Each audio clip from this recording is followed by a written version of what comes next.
أسير مع الأولاد نسير وصل إلى أني هناك أسير.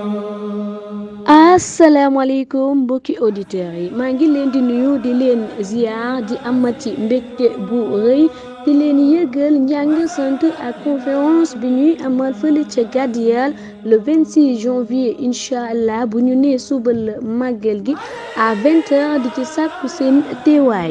Serigne Mbacke Sadi soxna Matu Amar soxna Fati Amar ak jëwriñ soxna Ndey Sadi Amar ak ñëpp ñu ñu ko bokkal ak ku bokk Gadeyelle ñu ngi leen di woo ci bis bi bëgg ko bokk ak ñëpp.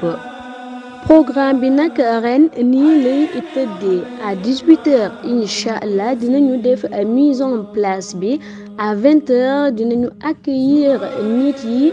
À 20h30, ñu commencé conférence religieuse bile animée par Serigne Aliou Amar Serigne Cheikh Amar imam ñu waxtaane bés bi incha allah ci teewaayu njaboot gi yépp ci anam bi mu gën a taalibewee te gën a rafete noonu Serigne Mor Ndiaye nag mooy tëj loole la di conférence bi ak xasida yi incha allah di ñaan yàlla suñu borom bi subhanahu wa taala mu yóbbu ñu ci ak jàmm ak salaam. Gadeyelle, terre des Ansar.